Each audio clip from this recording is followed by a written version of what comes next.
Pep Guardiola বলেছেন যে Manchester city ছাড়ার পর তিনি কোচিং ক্যারিয়ার থেকে একটা বিরতি নেবেন, যদিও তিনি জানেন না কখন তিনি অবসরে যাবেন। ইএসপিএনকে দেয়া এক সাক্ষাৎকারে এই ট্যাকটিক্স ম্যাজিশিয়ান বলেছেন, সিটির সাথে আমার চুক্তির পর আমি থামতে যাচ্ছি। আমি নিশ্চিত, আমি জানি না আমি অবসর নেব কিনা, তবে আমি বিরতি নেব। আমি বলিনি যে আমি এখনই চলে যাচ্ছি। এই মৌসুমের শেষে অথবা চুক্তির শেষে আমি বলেছিলাম যখন আমি এখানে আমার চুক্তি শেষ করব, সেটা 1 বছর, 2 বছর অথবা 3, 4, 5 বছর হোক, আমি একটা বিরতি নেব। আমি অবসর নেব না, তবে আমি বিরতি নেব।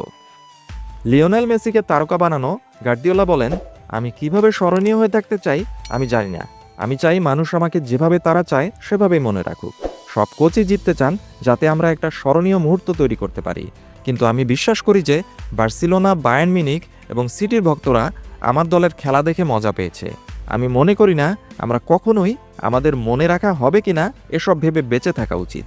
এরপর অনেকটা দার্শনিকের সুরে গার্দিওলা বলেন, যখন আমরা মারা যাই আমাদের পরিবার 2 বা 3 দিন আমাদের জন্য কাঁদে এবং তারপরেই তারা আপনাকে ভুলে যায়। কোচদের ক্যারিয়ারে ভালো এবং খারাপ উভয়ই থাকে। গুরুত্বপূর্ণ বিষয় হলো ভালো কোচদের মানুষ দীর্ঘকাল ধরে মনে রাখে।